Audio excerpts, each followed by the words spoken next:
செய்திகளுக்கு அப்பால் நிகழ்ச்சியில் மீண்டும் உங்களை சந்திப்பதில் மகிழ்ச்சி. வணக்கம். இன்றைய நாளில் பரபரப்பாக பேசப்படுகின்ற ஒரு விடயம், எல்லோராலும் நெகிழ்ச்சியாக பார்க்கப்படுகின்ற ஒரு விடயம்தான் இந்தியாவில் இருக்கக்கூடிய தனியார் தொலைக்காட்சியான சி தமிழ் தொலைக்காட்சியிலே இடம்பெறுகின்ற சரிகமபா நிகழ்ச்சியிலே சுவிட்சர்லாந்தில் இருந்து கலந்து கொண்டிருக்கக்கூடிய ஈழத்தமிழரான பிரசாந்த் அவர்கள் தொடர்பான பதிவுகள் எல்லோராலும் நெகிழ்ச்சியாகவும் உருக்கமாகவும் பார்க்கப்படுகின்றது. ஆனால் அதில் சில விடயங்கள் எல்லோருக்கும் குழப்பத்தையும் ஏற்படுத்தி இருக்கின்றது.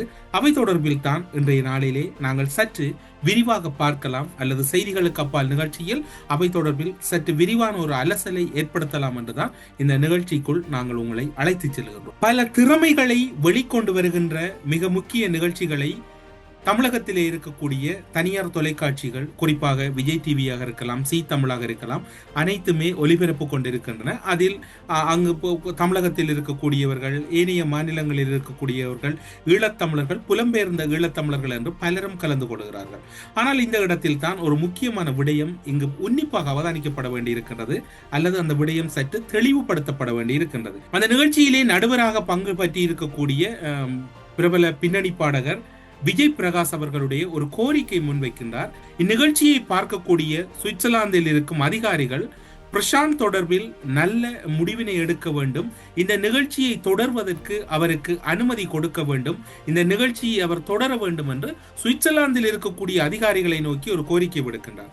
அதில் ஒரு புரிதலுக்காக அல்லது தெளிவுபடுத்தலுக்காக அதாவது பிரசாந்த் அவர்கள் இந்தியாவுக்கு சென்றிருக்கக்கூடிய தற்காலிக கடவுச்சீட்டு அல்லது பிரசாந்த் குறிப்பிடுவது போன்றோ எந்த ஒரு நாடு மற்றவராகத்தான் இப்போது பிரசாந்த் மட்டுமல்ல, அந்த நிலைப்பாட்டிலே சுவிட்சர்லாந்திலே அகதி தஞ்சம் கோரியவர்கள் பலரும் இருக்கின்றார்கள். விஜய் பிரகாஷ் அவர்களுடைய கோரிக்கையானது சுவிட்சர்லாந்து அதிகாரிகளிடம் விட்டாரா அல்லது சுவிட்சர்லாந்தில் இருக்கக்கூடிய இந்திய தூதரகத்தின் அதிகாரிகளிடம் விட்டாரா என்பதுதான் இங்கு இருக்கக்கூடிய குழப்பம். ஏனென்று சொன்னால் 2015 ஆண்டு வரைக்கும் சுவிட்சர்லாந்தில் இருந்து இந்தியா செல்வதற்கான அந்த நீல அட்டை பாஸ்போர்ட், அதாவது டிராவல் டாக்குமெண்ட் அல்லது பயணத்துக்கு மட்டும் பயன்படுத்தக்கூடிய அந்த கடவுச்சீட்டுக்கு இந்திய அரசானது 2015 வரைக்கும் 3 மாதங்கள் அந்த அவர்களுக்கான விசாக்களை வழங்கி இருந்தது. இந்தியாவிலே நிற்பதற்கு அல்லது இந்தியாவுக்கு சென்று வருவதற்கான விசா 3 மாதங்களுக்கு வழங்கப்படுகின்றது. 2016 ஆண்டு அந்த நடைமுறை மாற்றப்பட்டு நீல டிராவல் டாக்குமெண்டில் இருக்கக்கூடிய ஈழத்தமிழர்கள் யாரும் இந்தியாவுக்கு வர முடியாது என்கின்ற ஒரு இறுக்கமான ஒரு நடைமுறையை இந்திய நடுவண் அரசு எடுக்கின்றது. அந்த காலப்பகுதியிலே இது தொடர்பில் கடுமையான அழுத்தங்கள், சுவிட்சர்லாந்திலே இருக்கக்கூடிய விசா முகவர்கள் இது தொடர்பிலான விண்ணப்பங்கள் என்று பல கோரிக்கைகள் முன்வைக்கப்பட்டு ஒரு குறிப்பிட்ட ஒரு 6 மாதத்தின் பின்னர் அதில் ஒரு நெகிழ்வுத்தன்மையை இந்திய நடுவண் அரசு எடுக்கின்றது. அது 3 மாதத்திலிருந்து 1 மாதமாக குறைக்கப்படுகின்றது. அந்த குறைக்கப்பட்ட பின்னர் டிராவல் டாக்குமெண்ட் நீல அட்டையில் பாஸ்போர்ட்டில் இருக்கக்கூடியவர்கள் இந்தியாவுக்கு செல்வதற்கு இந்திய அரசானது வழங்குகின்ற கால எல்லை 1 மாதம், 4 வாரமாக ஆக குறைந்தது அதிகளவானவர்களுக்கு 3 வாரங்கள் வழங்கப்படுகின்றது. அதில் சற்று வித்தியாசமாக 4 வாரங்கள் வழங்கப்படுகிறது. அதனோடு அதனுடைய கால எல்லை முடிவடைகின்றது. அது இந்திய அரசினுடைய முடிவை ஒழிய சுவிட்சர்லாந்தினுடைய முடிவு அல்ல. விஜய் பிரகாஷ் அவருடைய கோரிக்கையானது இந்திய அரசை நோக்கியா சுவிட்சர்லாந்து அரசை நோக்கியான்றதுதான் இங்கு இருக்கக்கூடிய வினா. இதுதான் இங்கு இருக்கக்கூடிய நடைமுறையாக இருக்கின்றது. இந்த நீல டிராவல் டாக்குமெண்டில் இருக்கக்கூடிய யாருக்கும் எந்த நாட்டுக்கு செல்வதாக இருந்தாலும் அந்த நாடுதான் அவர்களுக்கு கொடுக்கப்படுகின்ற கால எல்லையை நீடிப்பதா அல்லது குறைப்பதா என்று முடிவெடுப்பதை ஒழிய சுவிட்சர்லாந்து அல்ல. இப்போது சி தமிழில் சரிகமபா நிகழ்ச்சியிலே பங்கு பெற்றி பாடிக்கொண்டிருக்கக்கூடிய பாடகர் பிரசாந்த் அவர்களுடைய விசா நீடிப்பது தொடர்பில் டெல்லி தான் முடிவெடுக்க வேண்டுமே ஒழிய சுவிட்சர்லாந்து முடிவெடுக்க வேண்டிய தேவையில்லை. அது மட்டுமல்லாது அந்த நிகழ்ச்சியிலே இன்னும் ஒரு விடயத்தை பிரசாந்த் அவர்கள் குறிப்பிடுகின்றார். வாழ்வாதாரத்துக்காக சுவிட்சர்லாந்துக்கு அரசியல் தஞ்சம் கோரி 10 ஆண்டுகளுக்கு முன்னர் சென்றிருந்ததாக குறிப்பிடுகின்றார். அது சில வேளை சொற்பிரயோகங்களில் ஏதாவது குழப்பமோ அல்லது அந்த இடத்தில் ஏதாவது அந்த சூழ்நிலை என்னவென்று புரியவில்லை. ஆனால் சுவிட்சர்லாந்தை பொறுத்தவரையில் அகதி தஞ்சம், அதாவது அரசியல் புகலிடம் தான் சுவிட்சர்லாந்தில் அங்கீகரிக்கப்படுகின்ற ஒன்றாக இருக்கின்றது. அதற்கு முன்பால் ஒரு சில முக்கியமான நிபந்தனைகளின் அடிப்படையில் அகதி தஞ்சம் அங்கீகரிக்கப்படுகின்றது.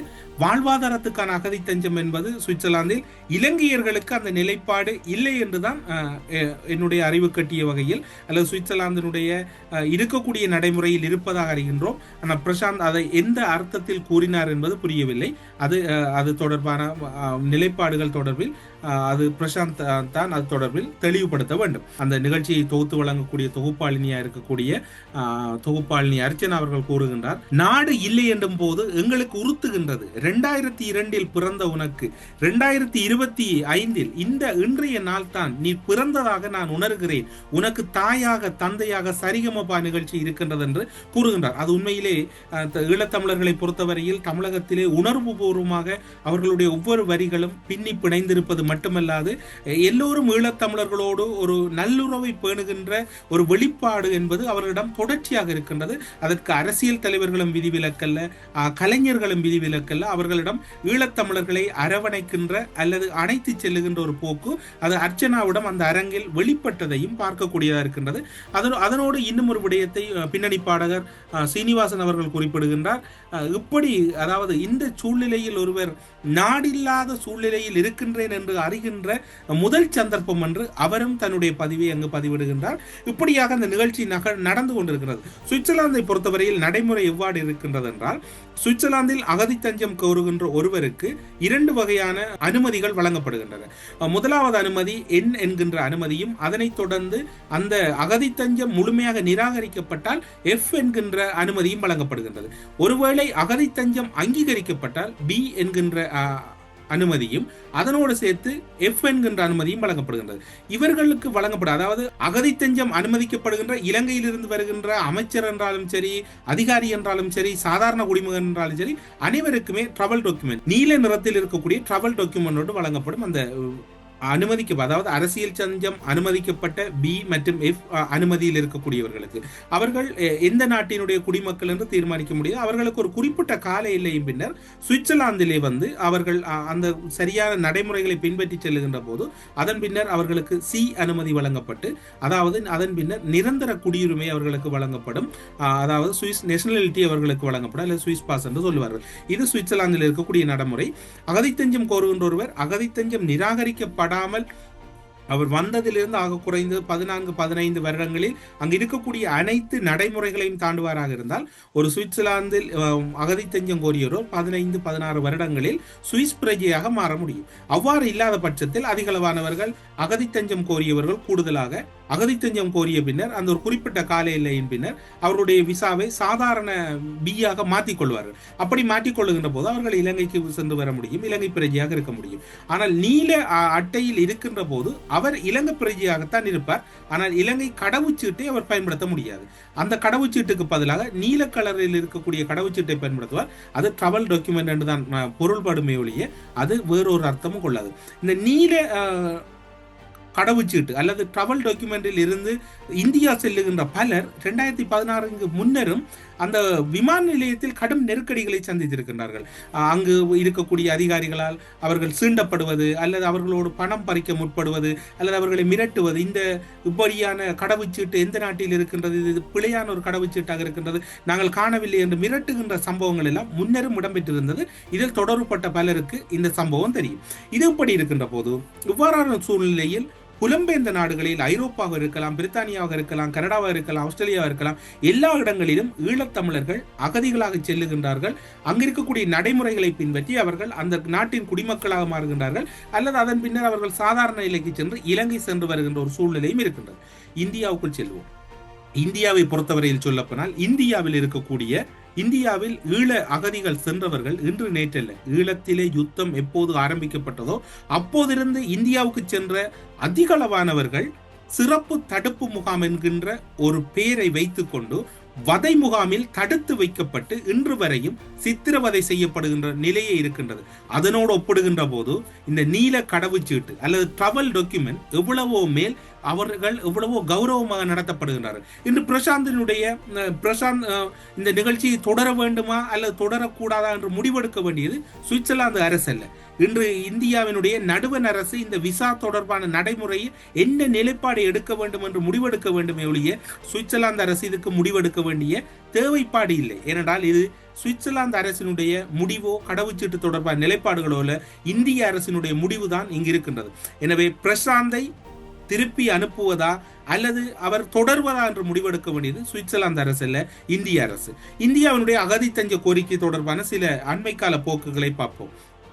அண்மையிலே இந்தியாவில் தடை செய்யப்பட்ட தமிழீழ விடுதலை புலிகளை மீண்டும் உயிர்ப்பிக்கும் சதியில் ஈடுபட்டதாக கூறி 2015 கைது செய்யப்பட்ட இலங்கை தமிழரான சுபாஸ்கரன் சார்பாக தாக்கல் செய்யப்பட்ட மனு தொடர்பில் உயர்நீதிமன்றம் தீர்ப்பொன்றை வழங்குகிறது. 10 ஆண்டுகள் சிறை தண்டனை விதிக்கப்படுகின்றது. 10 ஆண்டுகள் சிறை தண்டனை. இருப்பினும் 2022 தாக்கல் செய்யப்பட்ட மேன்முறையீட்டு மனுவுக்கு அமைய அவருக்கான தண்டனை 7 ஆண்டுகள், 10 ஆண்டிலிருந்து மேன்முறையீட்டு மனுவில் 7 ஆண்டுகளாக குறைக்கப்படுகிறது. உயர்நீதிமன்றம் தண்டனையை குறைத்த போதும் தண்டனை காலம் முடிவடைந்தவுடன் அவர் நாட்டை விட்டு நாடு கடத்தப்பட வேண்டும் என்கின்ற உத்தரவை நீதிமன்றம் வழங்குகிறது. நீதிமன்றம் தண்டனையை குறைத்த போதும் தண்டனை காலம் முடிவடைந்தவுடன் அவரை உடனடியாக கடத்த வேண்டும் என்கின்ற கண்டிப்பான உத்தரவு பிறப்பிக்கப்படுகிறது. எனினும் சுபாஸ்கரன் சட்ட ஆலோசகரின் தமது கட்சிக்காரரின் தண்டனை முடிந்தவுடன் இந்தியாவில் அவரை தங்க அனுமதிக்குமாறு வாதிடுகிறார். அவர் தொடர்ச்சியாக இந்தியாவில் இருக்கட்டும், அவருக்கு இலங்கை செல்வது ஒரு பாதுகாப்பில்லை என்று கூறப்படுது. இருந்தபோதும் இந்திய உயர் நீதிமன்றம் இந்த மனுவை தள்ளுபடி செய்ததுடன் இதுதான் முக்கியமான விடயம். இது தொடர்பில் வைகோபால்சாமி, மர்மராட்சி திராவிட முன்னேற்ற கழகத்தின் தலைவர் வைகோபால்சாமி அவர்களும் ஒரு முக்கியமான பதிவினை இடுகின்றார். இந்திய உயர் நீதிமன்றம் அந்த மனுவை தள்ளுபடி செய்ததோடு அவர் உயர்நீதிமன்றம் கூறுகின்ற ஒரு விடயம், உலகம் முழுவதிலும் வாழ்ந்து வரும் எதிரிகளுக்கு இந்தியா ஒரு சத்திரமாக இருக்க முடியாது. எவ்வளவு துன்பமான நிகழ்வு என்று பாருங்கள். இன்று சீ தமிழ் நிகழ்ச்சியிலே டிராவல் டாக்குமெண்ட், உங்களுக்கு நாடு இல்லையா என்று பார்த்து நடுவர்கள் எல்லாம் கலங்கி நிற்கின்றார்கள். ஆனால் ஐரோப்பிய தேசமாக இருக்கலாம், பிரித்தானியா, கனடா, ஆஸ்திரேலியாவாக இருக்கலாம், அனைத்து நாடுகளும் ஈழத்தமிழர்களின் நிலை கண்டு அவர்கள் மனம் வருந்தி அவர்களை அழைத்து அரவணைத்து அவர்களுக்கு அந்த நாட்டின் குடிமக்களே அவர்களோடு கூட இருந்து அவர்களை அந்த நாட்டின் குடிமக்களாக்குகின்றார்கள். ஆனால் இந்தியாவுடைய அந்த கருத்தை பார்க்கின்ற போது மிக வேதனையானது. உலகம் முழுவதிலும் வாழ்ந்து வரும் எதிரிகளுக்கு இந்தியா ஒரு சத்திரமாக இருக்க முடியாது, வேறு நாடில் அடைக்கலம் தேடுமாறு தமது தீர்ப்பின் போது அறிவுறுத்தியுள்ளார். வேறு நாடுகளில் இன்று எங்களுக்கு ஒரு எந்த ஒரு சிக்கல் வந்தாலோ அல்லது எந்த ஒரு ஆபத்து வந்தாலோ அயலவரிடம் தான் ஓடுவோம். எங்களுடைய தாய்நாடு என்று நாங்கள் என்று ஈழத்தை கூறினாலும் எங்களுக்கு ஒரு ஆபத்து என்றவுடன் உடனே நாங்கள் செல்வது எங்களுடைய தொப்புள் கொடி உறவுகள் இருக்கக்கூடிய தமிழகத்தில் தான். அந்த தமிழகத்துக்கு செல்லுகின்ற போது நீதிமன்றம் சத்திரம் இல்லை இந்தியா என்கின்ற கருத்தை கூறுகின்றது. இது ஒரு எல்லோராலும் விமர்சிக்கப்படுகிறது. இந்நிலையில் குறித்த தீர்ப்பை விமர்சித்த திருமாவளவன் மட்டுமல்ல, சீமான், விஜய் போன்றவர்கள் அனைவரும் விமர்சிக்கின்றார்கள். அந்த இடத்தில் மிக உன்னிப்பாக இன்னும் ஒரு கருத்து பார்க்க வேண்டி இருக்கிறது. இலங்கை தமிழர்கள் தொடர்ந்த வழக்கில் இந்தியா தர்ம சத்திரம் அல்ல என்று உச்ச நீதிமன்ற நீதிபதி கூறியது மிகவும் ஏற்க முடியாது என்று மர்மராட்சி திராவிட முன்னேற்ற கழகத்தின் தலைவர் வைகோபால்சாமி குறிப்பிடுகின்றார். அவர் குறிப்பிட்டு விட்டு அந்த தீர்ப்பு தொடர்பில் மிக நுணுக்கமான சில வரிகளை கூறுகின்றார். இது தொடர்பாக அவர் வெளியிட்ட அறிக்கையில், இலங்கை தமிழரான சுபாஸ்கரனை இந்தியாவிலே தொடர்ந்து தங்குவதற்கு அனுமதி கோரிய வழக்கை விசாரித்த உச்ச நீதிமன்றம், உலகம் முழுவதிலும் உள்ள அகதிகளை வரவேற்க இந்தியா தர்ம சத்திரம் அல்ல, உங்களுக்கு உரிமை இல்லை, இலங்கையில் உயிராபத்து என்றால் வேறு நாடுகளுக்கு சென்று புகலிடம் கோருங்கள் என்று தெரிவித்துள்ள கருத்து கவலை அளிக்கின்றது. நீதிமன்றத்தின் கருத்து கவலை அளிக்கின்றது என்று கூறிய வைகோபால்சாமி, இலங்கை தமிழ் அகதிகளை திருப்பி செல்ல விரும்பாதவர்களை கட்டாயப்படுத்தி அனுப்ப வேண்டாம் என்று சென்னை உயர் நீதிமன்றம் ஏற்கனவே ஒரு நீதிமன்ற தீர்ப்பொன்றை வழங்கி இருக்கின்றது என்பதையும் அவர் மேற்கோள் காட்டுகின்றார். ஒட்டுமொத்தத்திலே பார்க்க போனால் இன்று பார்க்க வேண்டி இருக்கின்ற விடயம் என்னவென்று சொன்னால், பிரசாந்த் அவர்கள், சீ தமிழிலே இருக்கக்கூடிய பிரசாந்த் அவர்களை கண்டு அனைவரும் இன்று பரிதாபமாக பார்க்கின்றார்கள். ஆனால் இன்று இருக்கக்கூடிய சூழ்நிலை ஐரோப்பிய தேசத்திலும் பலருக்கு அகதி தஞ்ச கோரிக்கைகள் நிராகரிக்கப்படுகின்றன. பலருடைய அகதி தஞ்ச கோரிக்கைகள் இன்று வரையும் ஏற்றுக்கொள்ளப்படாமல் இருக்கின்றன. ஆனால் ஏற்றுக்கொள்ளப்பட்டவர்களை பொறுத்தவரையில் மிகவும் கௌரவமாக அந்த நாடுகள் நடத்துகின்றன. ஆனால் பலர் அகதி தஞ்ச கோரிக்கைகள் கிடைக்க வேண்டும் அல்லது கிடைக்கக்கூடிய சூழ்நிலையிலிருந்தும் இன்று வரையும் கிடைக்காத சூழ்நிலையிலும் பலர் இருக்கின்றார்கள். ஆனால் இன்றைய சூழ்நிலையில் இந்தியாவினுடைய நிலைப்பாடு இது சத்திரமல்ல என்று கூறிய இந்தியா ஏனைய அதாவது புலம்பெயர்ந்த நாடுகளில் வாழுகின்ற தமிழர்களை அந்த நாடுகள் இப்படி அழகாக நடத்துகின்றதை, பிரசாந்துக்கு விசா நீடிப்பு வழங்க வேண்டியது சுவிட்சர்லாந்து அல்ல, இந்திய நடுவண் அரசு. இந்த விடயத்தில் சீ தமிழின் நடுவர்களாக கலந்து கொண்டிருக்கக்கூடிய முன்னணி நடுவர்கள், அதில் டி ராஜேந்திரன் ஈழத்தமிழர்களை நன்கு அறிந்தவர், அது மட்டுமல்லாது அரசியல் விடயங்களிலும் மிக நுணுக்கமானவர்.